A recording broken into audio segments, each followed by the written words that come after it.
el culto, yo le decía, Señor, yo recordaba una temporada que tuvimos aquí en la iglesia donde había un mover del Espíritu que a veces no se predicaba. Y yo le decía al Señor, Señor, ¿qué tal si hoy pasara eso? Pero parece que no me libré. Así que vamos cumpliendo con la voluntad del Señor, llevar esta mañana lo que Dios ha puesto en nuestro corazón para gloria del Señor.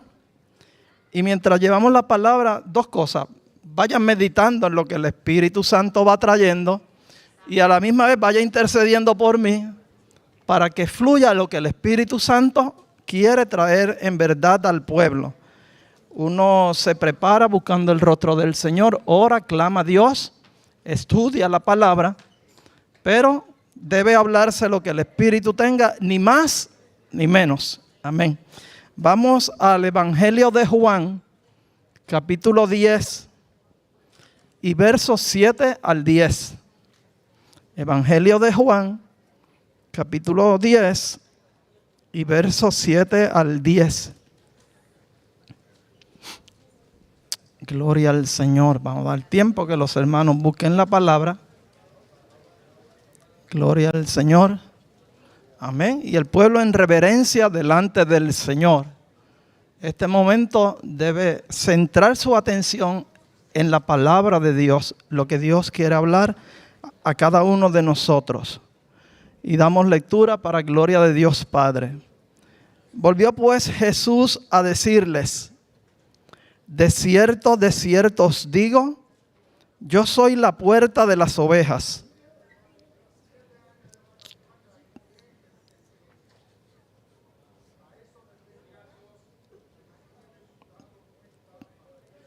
Todos los que antes de mí vinieron, ladrones son y salteadores, pero no lo oyeron las ovejas.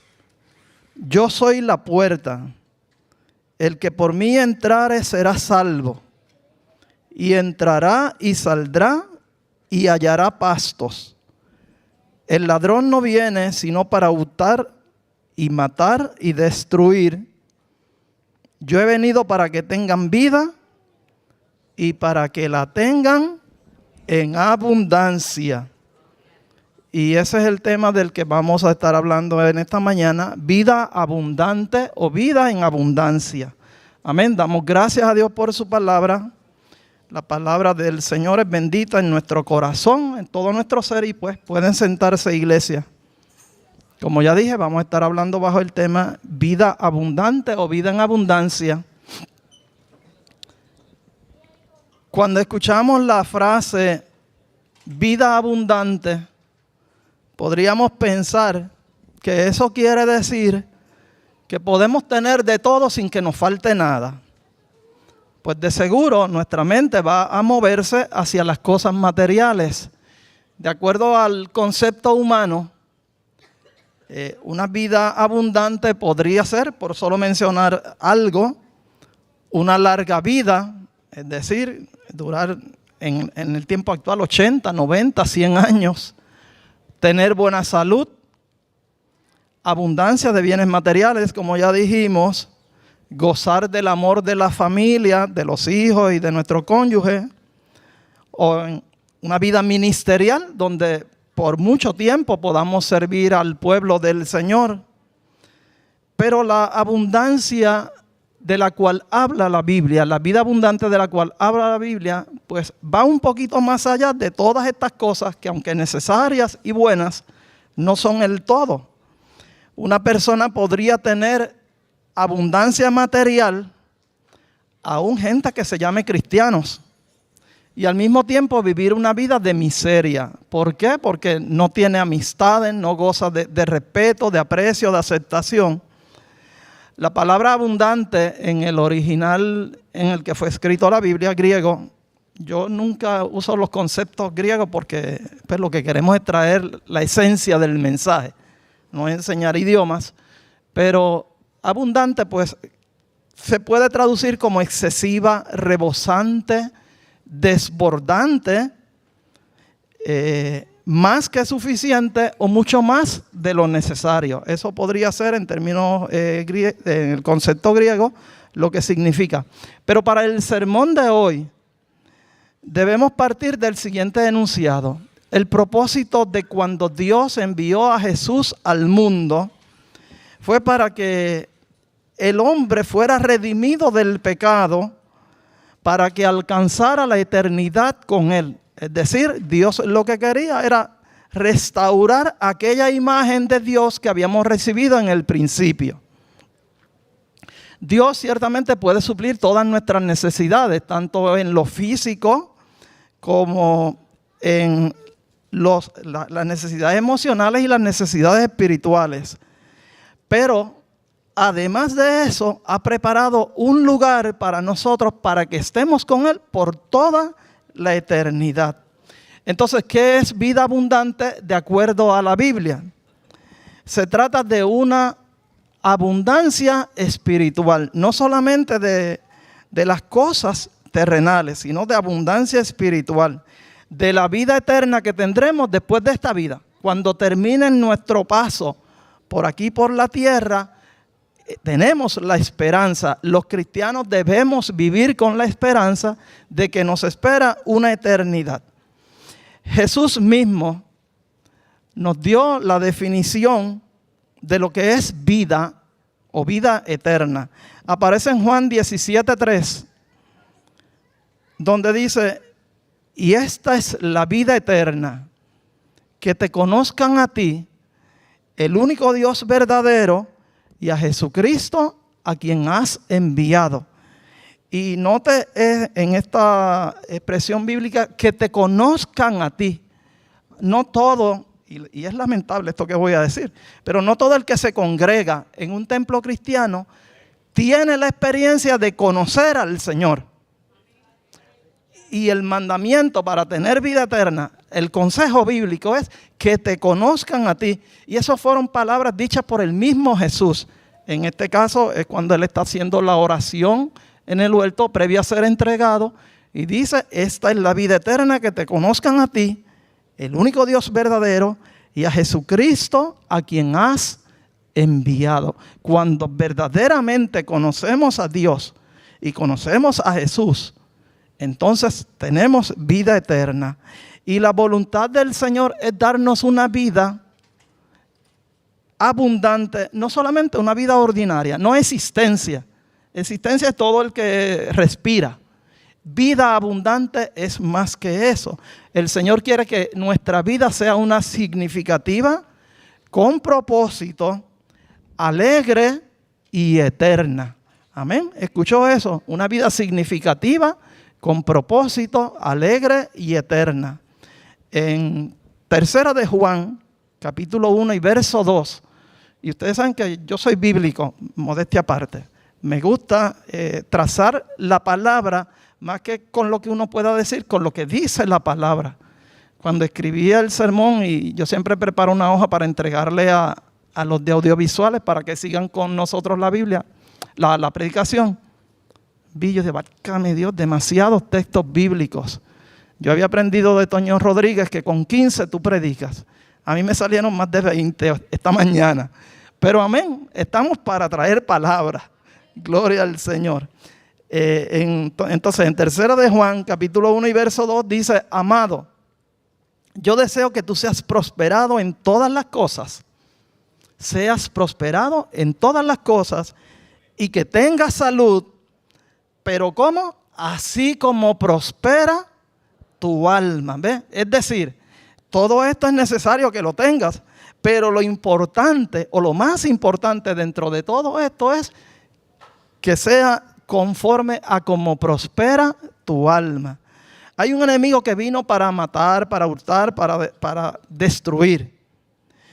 Pero hay una línea trazada. Él vino con esa agenda. Sin embargo, el Señor nos ofrece vida y todo lo que nosotros necesitamos. Aquel viene para tratar de quitar la bendición de los hijos de Dios, ya sea con problemas de salud, con accidentes, contra una serie de cosas que nos ponen en el camino para tratar de detenernos. Sin embargo, Jesús y el Señor Dios quiere para nosotros que tengamos vida y todo lo necesario. Y veamos un momentito el pacto de Dios con la humanidad. La Biblia nos narra en Génesis la creación. Dios se encargó de crear lo que el hombre necesitaba antes de plantarnos en la tierra. Y dice la Biblia que según Dios creaba las cosas, usa la siguiente expresión, y vio Dios que era bueno. Y vio Dios que era bueno. Dios fue creando cosas buenas para los hombres. Pero lamentablemente el enemigo se interpuso y el hombre, engañado por Satanás, tomó podríamos decir, una fatal decisión, aceptando el engaño del enemigo y en cierta forma renunciando a aquella intimidad, a aquella comunión que tenía con Dios, porque ya Dios había dicho, ciertamente el día que comieres de este árbol de la ciencia del bien y el mal, morirás. Habiendo recibido la instrucción, escuchó el engaño de Satanás y lamentablemente desobedeció. Pero Dios estaba en ese momento, Dios prepara entonces la escena para restaurar esa comunión que el hombre tuvo en el principio. Y dice la Biblia que mientras el hombre se escondió y se cubrió con hojas en su cuerpo porque descubrió su desnudez, Dios sacrificó unos animales para vestir al hombre. Y este sacrificio, ese primer sacrificio, apuntaba hacia el sacrificio que un día vendría a ser Cristo para restaurar, como ya dijimos, esa comunión con el hombre. Y cuando Cristo viene a la tierra, viene con la intención de que recobremos y restauremos todo lo que el Padre había dispuesto desde el principio para nosotros. En Cristo, Dios restaura al hombre al vínculo de padre e hijo que se vio afectado a causa de la desobediencia de Adán. Y todos los que creen entonces en Cristo, a través de ese sacrificio que ya Él hizo por nosotros, somos restaurados a ese vínculo y volvemos entonces, como decía el retiro que damos hace poco para los jóvenes, volvemos a la casa del Padre y somos, o se restaura en nosotros, la imagen de Jesús nuevamente. En Efesios 2:19 nos dice la palabra, así que ya no sois extranjeros ni advenedizos, sino conciudadanos de los santos y miembros de la familia de Dios.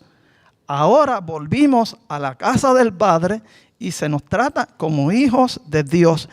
Y Romanos 8:29 dice, porque a los que antes conoció, también los predestinó para que fuesen hechos conforme a la imagen de su Hijo, para que Él sea el primogénito entre muchos hermanos.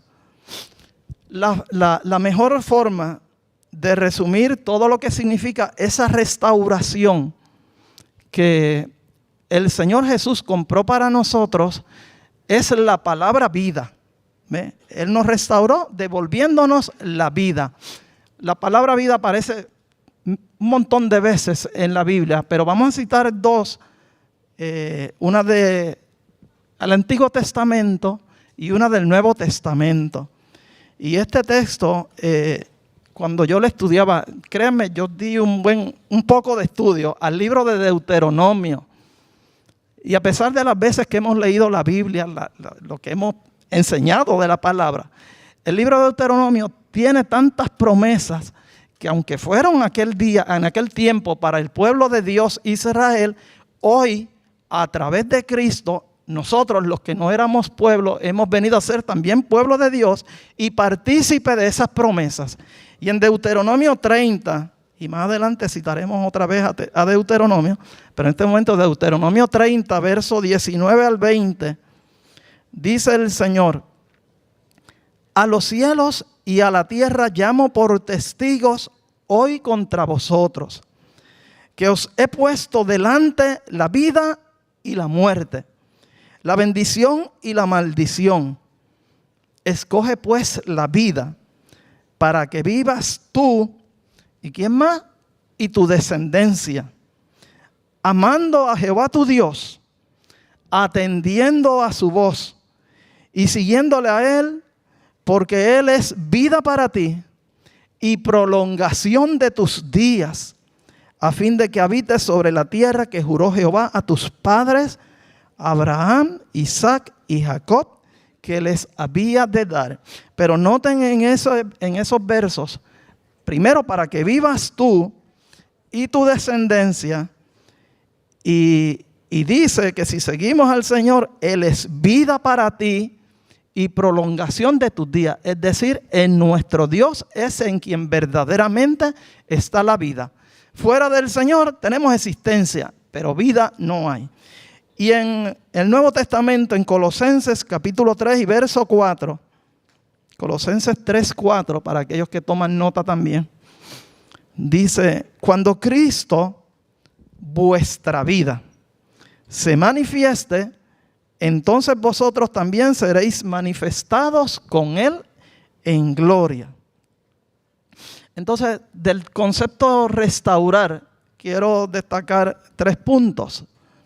En primer lugar, cuando Jesús restaura esa vida para nosotros, en primer lugar lo que hace es reemplazar la muerte espiritual con la vida espiritual. Aquella muerte espiritual que habíamos perdido a causa de la desobediencia, se restaura a través de Cristo. Y restaurar significa la creación de algo que supera al original. Nosotros venimos a la tierra marcados por el pecado. Cuando Cristo viene a nuestras vidas, somos restaurados. Usted ha visto a veces casas que están un poco deterioradas, pero alguien viene y la compra, le hace unas mejoras y después usted pasa y la expresión suya podría ser: a la verdad que parece otra casa. Es la misma casa, pero restaurada. Así pasa a nosotros cuando entregamos nuestra vida a Cristo. Alguien nos compró, el Señor Jesús, a precio de sangre, y al comprarnos nos restaura, y ahora somos una nueva criatura en el Señor o una casa restaurada, la casa espiritual. Gloria al Señor. Pero además, la restauración, y entonces aquí ya en el concepto de iglesia, en el agregado de nosotros, es la manifestación del poder de Dios por medio de su iglesia. ¿Y cómo se da esta manifestación del poder de Dios en medio de su iglesia? Y de eso era que orábamos esta madrugada. Por medio de la manifestación de los dones y los ministerios que Dios ha depositado en la casa, en cada uno de los que somos iglesia. La iglesia está llamada para alcanzar un nivel de madurez y unidad, utilizando como base la estatura de la plenitud de Cristo. El miércoles se nos predicaba de que debemos imitar a Cristo, de que debemos vivir a la imagen de Él, pues Cristo es el modelo por excelencia y el modelo al que la iglesia debe aspirar, cada uno de forma individual y en el colectivo, a imitar a la estatura de la plenitud de Cristo. Dice en Efesios 4:13. Efesios 4:13 dice: hasta que todos lleguemos a la unidad de la fe y del conocimiento del Hijo de Dios, a un varón perfecto, a la medida de la estatura de la plenitud de Cristo. Es decir, la meta de nosotros en términos de nuestra vida espiritual mientras estamos aquí es que lleguemos a la unidad de la fe y del conocimiento del Hijo de Dios. Pero mire la exigencia: a un varón perfecto. Debemos buscar la perfección o al menos la excelencia. Un cristiano consagrado y una iglesia consagrada vive una vida abundante y agradable a Dios por medio de Cristo. Pero volviendo entonces a Juan 10, en ese capítulo, al inicio del mismo, Jesús usa la metáfora del pastor y sus ovejas para describir su relación con su pueblo, con sus hijos. Y mientras yo leía esto, pues me dio la curiosidad de buscar uno siempre trata de ir un poquito más allá para entender mejor lo que está escrito. Y buscamos cómo era el redil. Entonces dice en la información que el redil era una construcción de diferentes tamaños, podrían ser, pero construido en piedra. Y solamente tenía una entrada. Por ahí pasaban todas las ovejas en la noche para ser libradas, ¿verdad?, de los lobos, de los depredadores. Esa palabra es drújula. Y entonces el pastor o el que cuidaba el rebaño se pasaba la noche frente a esa puerta. Solamente había una entrada, ni siquiera había puerta, solamente el hueco para que entraran las ovejas, y él se apostaba en ese lugar. Mientras pasaba la noche, si una oveja quería salir, cosa que era difícil que ocurriera, pero si la ovejita se quería convertir en lobo y quería salir, el pastor estaba ahí, o el que cuidaba el rebaño, para evitar que saliera. Y si el lobo o el enemigo quería entrar, tenía que pasar a través del pastor o el que cuidaba el rebaño. Y esto era algo que era muy común en Israel en los tiempos bíblicos. Por eso Jesús utilizó ese lenguaje o esa parábola o alegoría, no parábola, metáfora más bien, o alegoría, para ilustrar la relación con sus seguidores. Si el enemigo quiere entrar, tiene que ser pasando sobre Cristo, cosa que va a ser imposible, porque por encima de Cristo Él no puede pasar. Pero cuando las ovejas nos queremos salir, también tiene que ser pasando por Cristo, y Él no lo va a permitir porque Él va a cuidar de nosotros. Pero entonces, como aquellos líderes religiosos a los que Él le hablaba no entendieron bien la alegoría, entonces le dijo: yo soy la puerta. Y suena extraño, ¿no? Que él dijera yo soy la puerta. Pues lo que quería significar con esto es que como Él estaba en ese lugar, lo que ya decíamos, no se puede pasar si no es a través de Jesús. Gloria al Señor. El único medio entonces de acceso que tenemos es a través de Jesús. Él es la puerta hacia la eternidad, hacia la vida abundante, hacia la vida eterna. Y no hay otro medio que no sea a través de Cristo. Si alguien le predica, si me oye alguna persona que no conoce al Señor, si alguien le predica que hay otro medio, lamentablemente no es así. Es a través de Jesús, porque ya Él dijo que Él es la puerta. De hecho, en Juan 14:6, Jesús les dijo: yo soy el camino y la verdad y la vida. Nadie viene al Padre sino por mí. Es solo a través de Cristo, porque Él es la puerta. Y entonces en Hechos 4:12 dice: y en ningún otro hay salvación, en ningún otro hay vida eterna, si lo adaptamos al sermón de hoy, porque no hay otro nombre bajo el cielo dado a los hombres en que podamos ser salvos. Y queremos aclarar algo que dice en el verso 8, cuando el Señor dijo: todos los que antes de mí vinieron, ladrones son y salteadores. No se refería a los verdaderos líderes de Israel.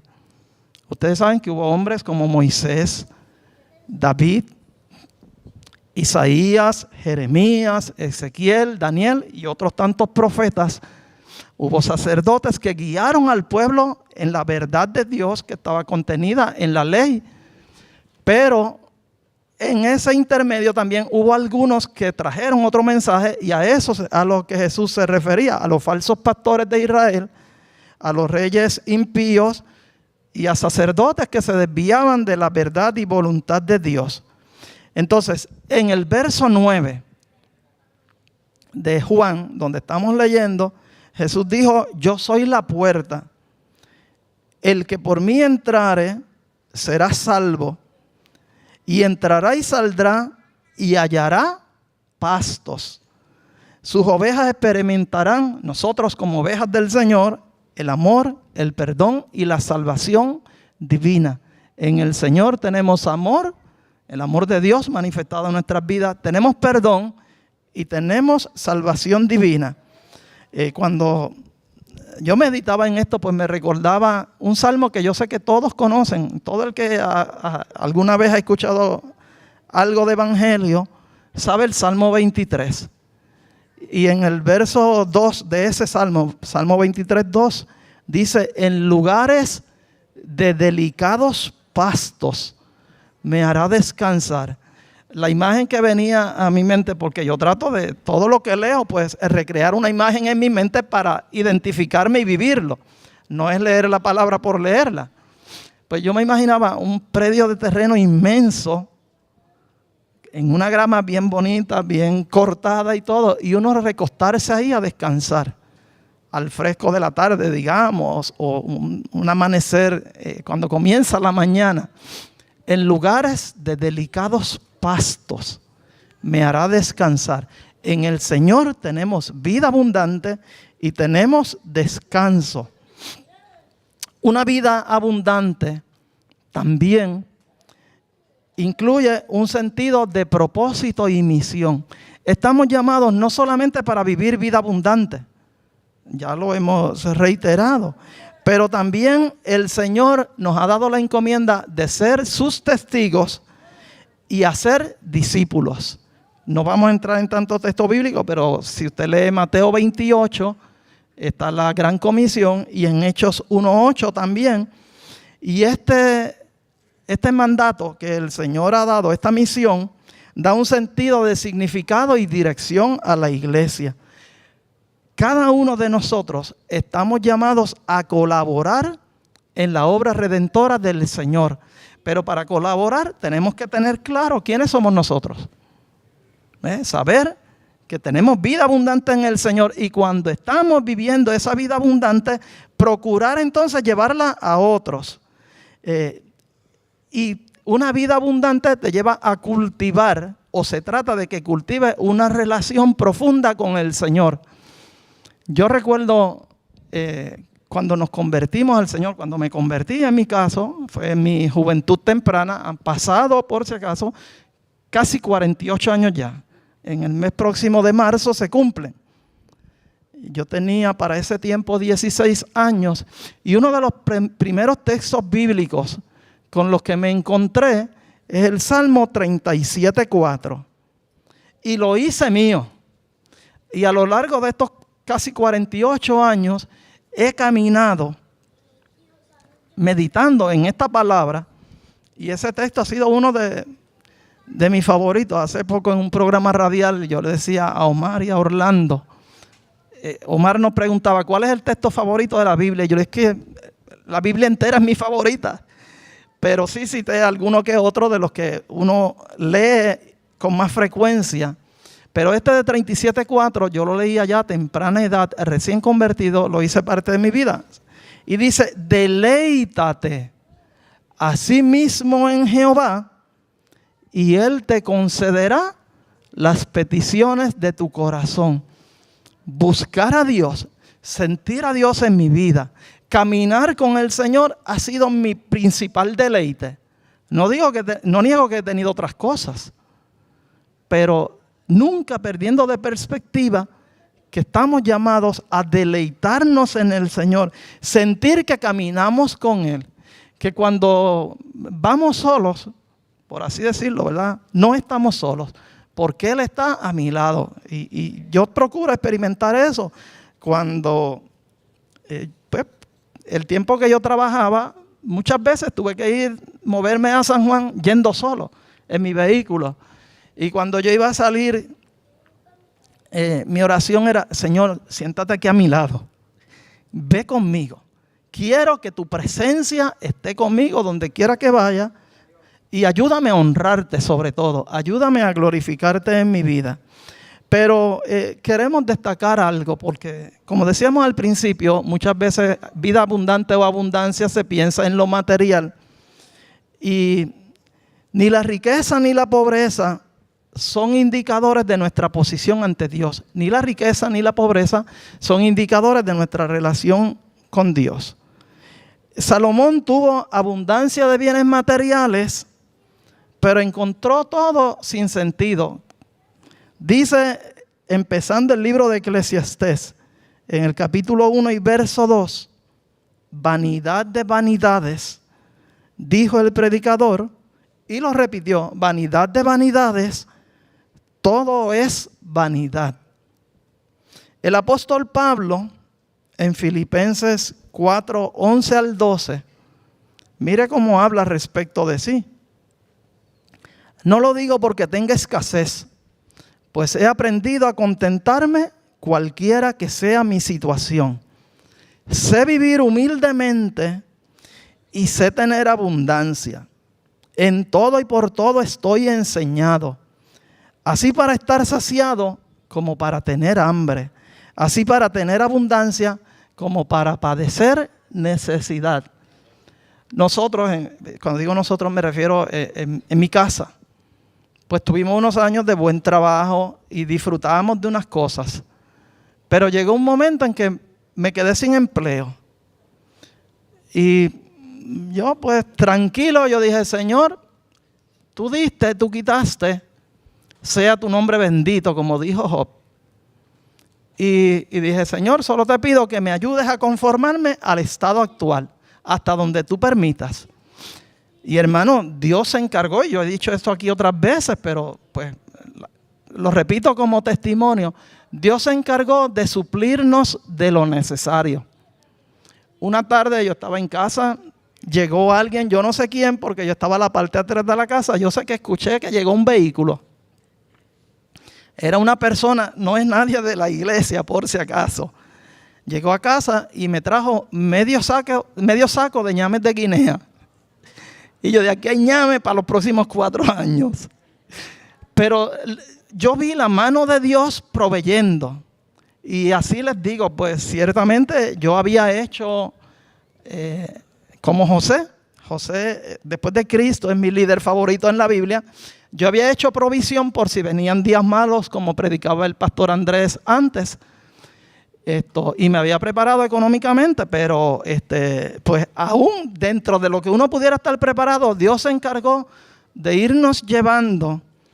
Y dije también hace un tiempo atrás que hasta que cumplí los 60 años, que tenía derecho entonces a recibir la pensión del trabajo, lo que había ahorrado, lo que Dios proveyó en la marcha, justo cuando llega septiembre de 2019, que era que empezaba la pensión, me quedaban $1,000. Y yo recuerdo un día hablando en la junta, se hablaron unas cosas y yo, no, yo tengo hasta septiembre. Dios se encargó de cuadrar todo al centavo. Yo estudié contabilidad, pero Dios sabe más contabilidad que yo.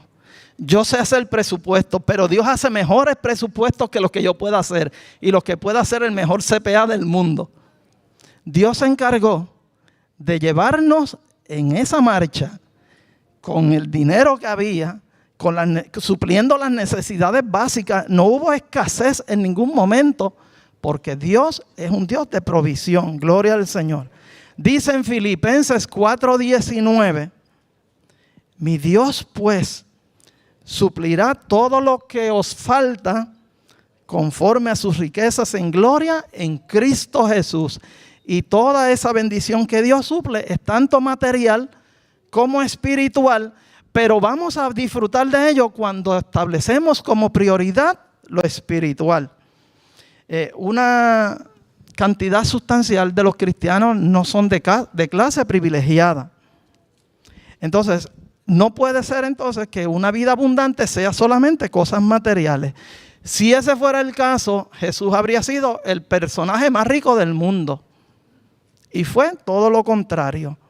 Jesús dijo a sus discípulos en Mateo 6:33, mas buscad primeramente el reino de Dios y su justicia, y todas estas cosas os serán añadidas. Y en Mateo 6:25, y quiero detenerme un poquito también en este versículo, Mateo 6:25, por tanto os digo, no os afanéis por vuestra vida, qué habéis de comer o qué habéis de beber, ni por vuestro cuerpo qué habéis de vestir.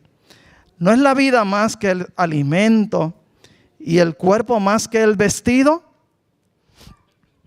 Llama la atención en ese verso que acabamos de leer, 6:25, que dice, no os afanéis. La hermana que predicó el miércoles también habló un poquito de ansiedad. Parece que nos hubiéramos puesto de acuerdo, cosa que no fue así. Pero cuando hay afán, nos vamos a distraer. Vamos a estar ocupados en algo que nos quita la mirada de lo esencial, de lo fundamental. Y la preocupación produce ansiedad, tensión y presión. Jesús, pues entonces, habla en contra de ese afán para que no caigamos en esto. El jueves nosotros estuvimos en la oración de pastores en la alcaldía y el pastor que estuvo allí dentro del sermón, y era sobre otro tema, no era lo que estamos hablando, pero dio una cita que a mí me gustó mucho y él dijo, la depresión es exceso de pasado y la ansiedad exceso de futuro. La depresión es exceso de pasado y la ansiedad exceso de futuro. Lo que quiere decir esto es, y como estábamos hablando de afán, que cuando nos afanamos, estamos queriendo vivir el mañana estando hoy. Hoy es domingo, yo no puedo estar viviendo lo del miércoles, lo del jueves, lo del viernes, porque hoy es domingo. Que yo planifique para miércoles o domingo próximo es otra cosa. Pero no voy a estar afanado por eso, ¿ve? Porque entonces me causa ansiedad y no disfruto lo que debo estar viviendo hoy. También es pertinente mencionar que no se va a encontrar vida ni en lo material ni en los placeres. Ahí podríamos estar exponiendo un día entero esto. Y si usted va al libro de Eclesiastés, léalo completo de asignación y se va a convencer de por qué estamos diciendo esto. Pero en términos psicológicos o en términos humanos, hay un concepto que llaman la ley de los rendimientos decrecientes. Ley de los rendimientos decrecientes, y esto no es nada del campo de finanzas, esto es más bien del diario vivir, y es que si nos dejamos llevar por los placeres o por las emociones, nuestro cuerpo hoy recibe una emoción, pero pasa, mañana va a querer una mayor, y por eso el peor ejemplo que se puede citar son los adictos, ¿ves? Comienzan por poquito, pero el cuerpo le va pidiendo más. Y cuando vienes a ver, pues te haces esclavo de las sustancias o de los placeres que fueren, ¿verdad? Así que no debemos y no vamos nunca a tener una vida abundante si la buscamos o si la queremos conseguir en los placeres. Hay algo que se llama euforia, pero la euforia dura poco. Un tenista famoso participó en una de las competencias que son más conocidas dentro del tenis profesional y es el campeonato de Wimbledon. Y uno de ellos tenía como meta ganarlo y luchó mucho por obtener ese premio. Después que lo obtiene, termina diciendo, la euforia del campeonato me duró 15 minutos. Pasaron los 15 minutos y ya me olvidé de que había ganado el campeonato. ¿Ve? Porque la emoción del momento, la euforia del momento sí le produjo satisfacción, no hay duda. Pero pasó, no se quedó ahí. Tampoco encontrarás vida en las posesiones. Mira este texto de Eclesiastés 5:10. No voy a hablar mucho de Eclesiastés porque yo tenía un sermón de ese libro en particular y algún día Dios me permitirá darlo. Pero hoy pues sí cito un par de ellos. Eclesiastés 5:10 dice, el que ama el dinero no se saciará de dinero. Y el que ama el mucho tener no sacará fruto. Y añade Salomón, como ya habíamos dicho, esto también es vanidad. El que tiene dinero o posesiones, mientras más tiene, más quiere. Así que tampoco vamos a hallar vida en las posesiones. La fuente de la vida es Jesús. Él dijo en Juan 11:25, yo soy la resurrección y la vida. Y noten que ese yo es está dicho en una forma enfática. Yo soy. Es decir, no hay nadie más. Y en Primera de Juan, capítulo 5 y versos 11 al 13, dice, y este es el testimonio que Dios nos ha dado, vida eterna. Y esta vida está, ¿dónde? En su Hijo. El que tiene al Hijo, tiene la vida. Estas cosas os he escrito a vosotros que creéis en el nombre del Hijo de Dios, para que sepáis, iglesia, que tenéis vida eterna, y para que creáis en el nombre del Hijo de Dios. Voy a tratar de acelerar un poquito porque créanme que hay tela para cortar que se acabó sobre esto. Pero brevemente 2 a 3 consejos para una vida abundante. Busca conocer la voluntad de Dios para tu vida. Ora a Dios y aprende a descansar en sus silencios. Y yo quería resaltar este punto porque hay momentos en que nosotros oramos a Dios y solo vemos silencio de parte de Dios. Aprenda a descansar en esos silencios. Pero aprende a la misma vez a escuchar su voz. Algo que está de moda, y pues los que tenemos que por alguna razón movernos de nuestro pueblo hacia otros lugares, casi siempre cuando vamos a viajar, le pedimos a alguien, envíame el PIN. El PIN es la ubicación donde tenemos que llegar. Pues aprende a escuchar la voz de Dios, porque Él nos ha enviado el PIN de la ubicación a donde tenemos que llegar. Y es la eternidad. Aprendamos a escuchar su voz y seguidos por el PIN que está aquí en esta palabra santa de Dios en la Biblia, sigamos la dirección que Él nos ha trazado. Y cuando usted usa un GPS, normalmente te envía por la ruta más corta para llegar.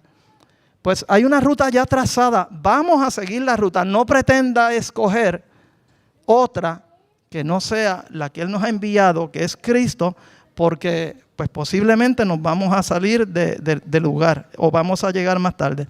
Y para vivir una vida abundante es necesario que nuestra vida esté llena del fruto del Espíritu Santo. En Gálatas 5:22 hay un texto que yo sé que la iglesia lo conoce bien, pero que es necesario recalcar. Gálatas 5:22 dice, mas el fruto del Espíritu es amor, gozo, paz, paciencia, benignidad, bondad, fe, mansedumbre y templanza. Contra tales cosas no hay ley. Procure y haga parte de su oración, como nos enseñó nuestro hermano Monse. Vamos a orar con la Biblia. Señor, ayúdame que en mí esté el fruto del Espíritu. En estos días yo tenía que ir para San Juan el viernes pasado, por eso no estuve en la clase bíblica. Y temprano en la mañana, antes de salir de casa, le oraba al Señor porque ustedes saben cómo está el tránsito hoy día de complicado. Y a mí me atribula un poco ver la gente que te hacen cortes de pastelillos, la gente que va sin control y se te quiere pasar, o que cuando tú pones la señal para cruzar se te tiran también. Y yo, Señor, yo soy impaciente en eso. Todavía en esa área de mi vida hace falta paciencia. Y yo le decía, Señor, equípame del fruto del Espíritu para que yo aprenda a tolerar estas cosas que todavía no lo he logrado, repito. Pero pues con la ayuda del Señor, pues esperamos alcanzarlo, ¿verdad? Y esperamos ir menos a San Juan también para no probarme tanto. Bien, entonces yo voy a ilustrar lo que es una vida abundante con el siguiente ejemplo. Podría a ustedes resultarles repetitivo, pero es bueno que la iglesia sepa que hemos experimentado estas cosas en nuestras vidas. O si no las has experimentado, que las experimente. En una ocasión, a mí se me dio la oportunidad de tener un viaje hacia España. Cuando llego al aeropuerto, nos habíamos registrado y todo.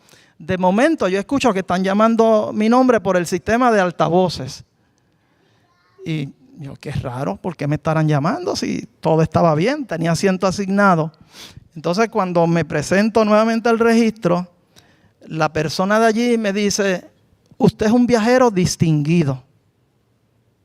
Y yo me quedé como, ¿qué me quiere decir con eso? Entonces me dijo, lo hemos seleccionado para que usted vaya en primera clase. Yo no había pagado por eso, es más, ni había pagado el pasaje, porque pues era un viaje de cuestiones de trabajo y no tenía que pagarlo yo. Pero menos había pagado primera clase.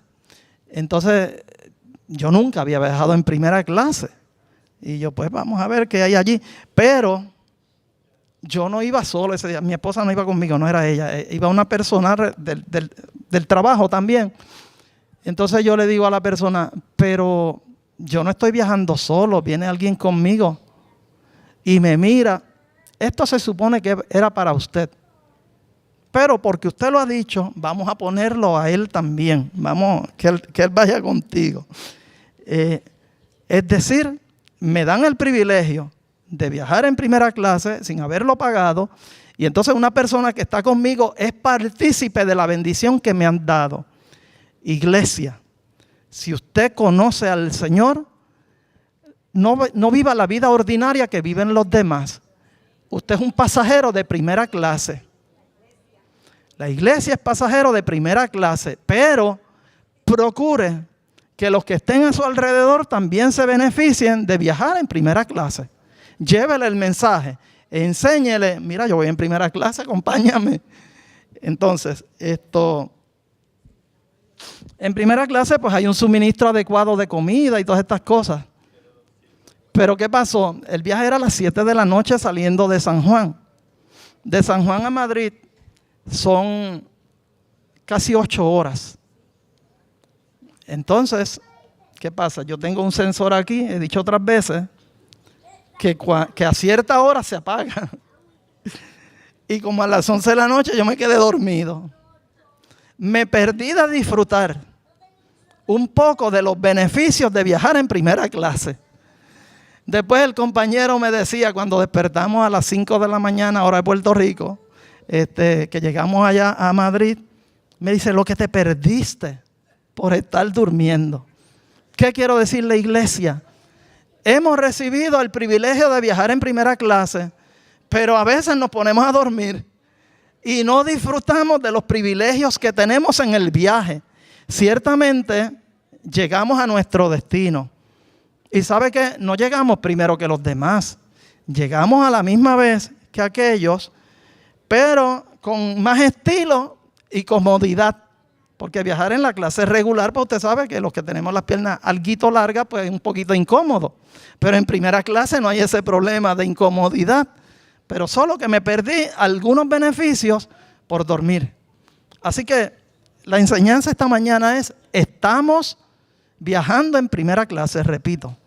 Disfrute de los privilegios de viajar en primera clase, pero no se vaya a tirar del avión, porque entonces pierde los privilegios y pierde la vida eterna. Así que esta mañana quiero traerle a la iglesia, como nos enseña Monse también, repetimos, confrontación. ¿Está usted viviendo la vida abundante que nos ha prometido el Señor? ¿O estamos acomodando el evangelio de salvación a nuestros gustos o preferencias sin sujetarnos a las exigencias del evangelio? Hay algo que yo quiero resaltar también. No voy a entrar en el capítulo 18 de Mateo, también se lo vamos a dar de asignación, pero sí queremos destacar que hay momentos en que en el plano personal, y yo inevitablemente tengo que hablar de esto en casi todos mis sermones, vivimos con la falta de perdón hacia otros que nos hayan ofendido o que nosotros le ofendimos. Y la falta de perdón va a producir resentimiento. El resentimiento, hacia esa persona a quien nos ofendió u ofendimos, esa falta de perdón produce amargura. Amargura es un resentimiento no resuelto. Amargura es un resentimiento no resuelto. Y alguien dijo, no, leí la cita en algún lugar, pero no escribí quién fue que lo dijo, pero alguien dijo que la amargura es como un veneno que uno se toma esperando que sea el otro el que se muera. Amargura es el veneno que uno se toma esperando que sea el otro el que se muera. No se va a morir nada. El que va a morir espiritualmente es usted, porque usted es el que vive con esa amargura. Y el Señor nos llama a perdonar, porque la falta de perdón es pasar por alto la gracia que Dios nos aplicó en Cristo. Así que perdone, por favor, y lea todo lo demás de Mateo para que su vida abundante sea plena de verdad. Y hay otro puntito más que quiero hablar en términos de cosas que nos impiden disfrutar de esta vida abundante, y es lo que en el mundo financiero se llama las ataduras financieras. Y aunque usted no lo crea, puede haber ataduras por deudas o por riquezas. Por deudas no hay que abundar mucho. Usted se endeuda tanto queriendo tener cosas que luego lo que trabaja o el ingreso que recibe apenas da para pagar, y entonces tiene que limitarse de algunas cosas o limitar a los suyos, lo que es peor, por estar endeudado. Pero también las riquezas pueden ser una atadura porque, como decía lo que leímos ahorita de Eclesiastés, el que tiene dinero siempre aspira a tener más. Yo no puedo abundar en esto, pero yo conocí gente de nuestro pueblo, del pueblo de Aguada me refiero, no necesariamente de la iglesia, que tenían cantidades sustanciales de dinero. Y usted no sabe la preocupación con que vivían. Escuché gente, no estoy citando nombres, situaciones solamente, que acumulaban mucho dinero, pero no estaba informado al Departamento de Hacienda. Y en un momento dado, allá para el año 85, nosotros fuimos a un seminario con el secretario de Hacienda. Él lo ofreció personalmente y nos dijo: yo sé que las cooperativas no están informando nada, pero yo vengo a decirle que a partir de hoy informen todo, porque usted va a ser responsable si no lo hace y descubrimos alguna situación. Pues cuando comenzamos, para ese tiempo yo no era presidente todavía, pero pues era la segunda persona en mando y se me dio cierta encomienda. Y cuando empezó a llegar la gente, le tenía que decir la verdad. ¿Y qué yo puedo hacer? Y usted no sabe la ansiedad con que estaba esa gente. ¿Por qué? Porque habían riqueza, algunas mala vida, entre comillas, ¿verdad? No era producto de actividades ilegales, pero que no las informaban. Y usted sabe que algunos comerciantes pues juegan en ese campo. No voy a abundar mucho. Pero a veces la riqueza pues trae consigo avaricia y trae codicia. Entonces puede causar en alguna gente que caigan entonces en la falta de compromiso en el servicio al Señor Jesús. ¿Por qué? Porque se interpone el trabajo en su vida espiritual. Trabaje para vivir, pero no viva para trabajar. Cree un balance en su vida. Entonces hay otra gente en la iglesia, en esto puede pasar aquí inclusive, que tienen lo que se llama resentimiento financiero. Eso es un virus nuevo. Resentimiento financiero. Y es que a veces pensamos que Dios nos ha dado menos que a los demás. Entonces nos ponemos a compararnos con otros. Pero ¿y por qué fulano tiene tanto y logró esto? Gócese cuando Dios bendice a alguien. En la medida que usted se goce en eso, entonces Dios traerá la bendición a su vida. Pero no guarde resentimiento hacia Dios. ¿Por qué a otro le das y yo no recibo? Tenga mucho cuidado con eso. Entonces, por concluir en la próxima media hora, los requisitos para una vida abundante.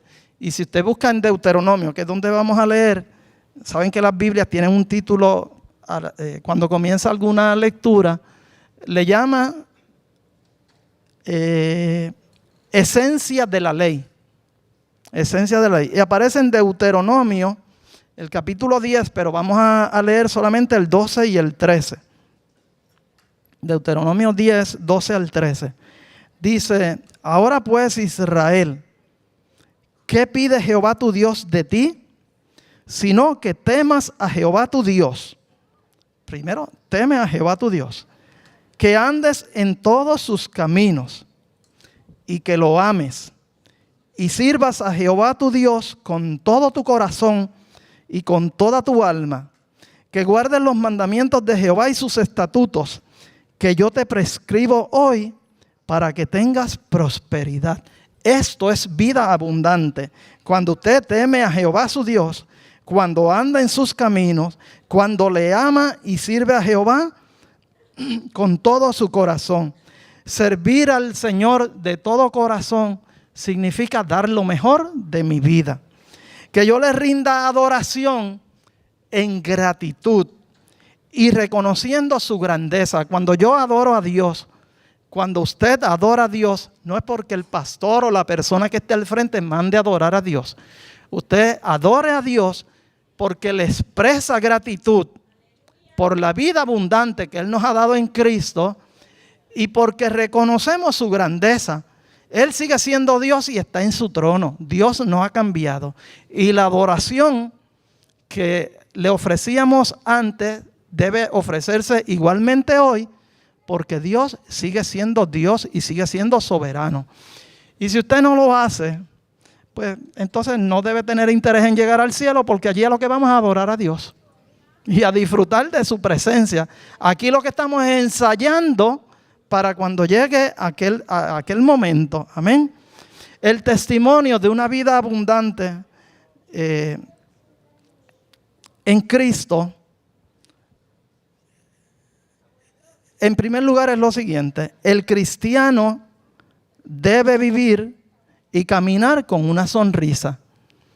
Yo sé que hay personas pues, que desde que nacimos se nos negó un poquito el que tengamos un rostro alegre. Y a veces pues tenemos estamos un poquito como si estuviéramos de mal humor. Hay gente que pues que vino así por naturaleza, ¿verdad? Pero vamos a tratar de que el Señor ponga en nosotros siempre una sonrisa. A mí una vez se me acercó, y yo lo digo porque el mejor ejemplo que uno puede dar es de sí mismo. No voy a hablar de nadie más.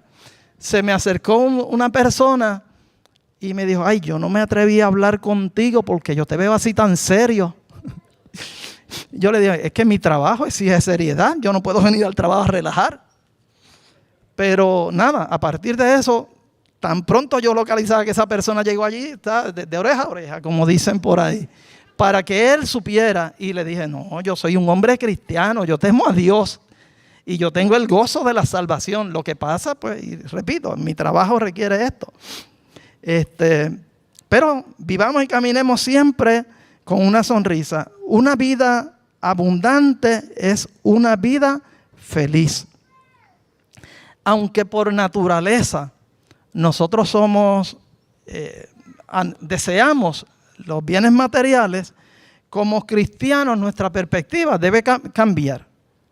En Colosenses 3, 2 al 3, y anote este versículo y lléveselo consigo, y así como el 37.4 de Salmos le dijimos, pues Colosenses 3, verso 2 al 3, haga lo suyo también. Dice: poned la mira en las cosas de arriba, no en las de la tierra, porque habéis muerto y vuestra vida está escondida con Cristo en Dios. Poned la mira en las cosas de arriba, no en las de la tierra, porque habéis muerto. Y nosotros somos los únicos muertos que estamos vivos, ¿verdad? Muertos al pecado, muertos a lo terrenal y carnal, y vivos para Cristo.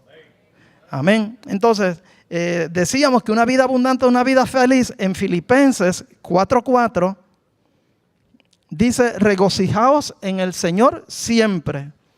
Otra vez digo, regocijaos. Y ahí dice siempre. Hay momentos de dolor, hay momentos de tristeza, incluso de amargura. Todos hemos perdido un ser querido. En momentos dados hemos tenido alguna enfermedad que nos ha sacudido. Problemas de distinta naturaleza, ¿verdad? Enumere usted. Pero ahí nos dice que nos regocijemos en el Señor siempre. Amén. Y siempre es eso, siempre. Una vida abundante también es una vida de gracia.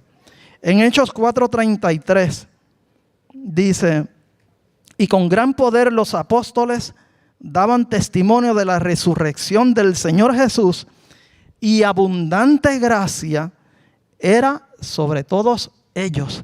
Vida abundante es que la gracia de Dios abunda en nosotros, y como esa gracia abunda, pues tenemos que demostrar a otros que esa gracia, aquí no es gracia de sonreírse, ¿verdad? Ahorita dijimos de siempre sonreír, pero aquí es la gracia de Dios sobre su vida. Que seamos portadores de esa gracia para alcanzar a otros.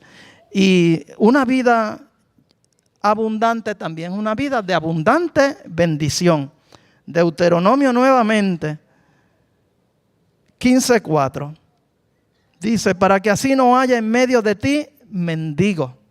En la iglesia del Señor no debe haber gente que sufra escasez, porque nosotros, y ahorita viene ese punto, estamos llamados también para ayudar a la iglesia. Para que así no haya en medio de ti mendigo, porque Jehová te bendecirá con abundancia en la tierra que Jehová tu Dios te da por heredad, para que tomes en posesión. Si escuchares, ¿cuándo es que se cumple esto? Si escuchares fielmente la voz de Jehová tu Dios, para guardar y cumplir con todos estos mandamientos que yo te ordeno hoy. Y una vida abundante, de la mano con esto, es una vida que da. Hemos recibido del Señor. Pero hermano, pues que nuestro codo no sea muy, ¿verdad? Hay gente pues que el codo se le dificulta bajar hasta el bolsillo.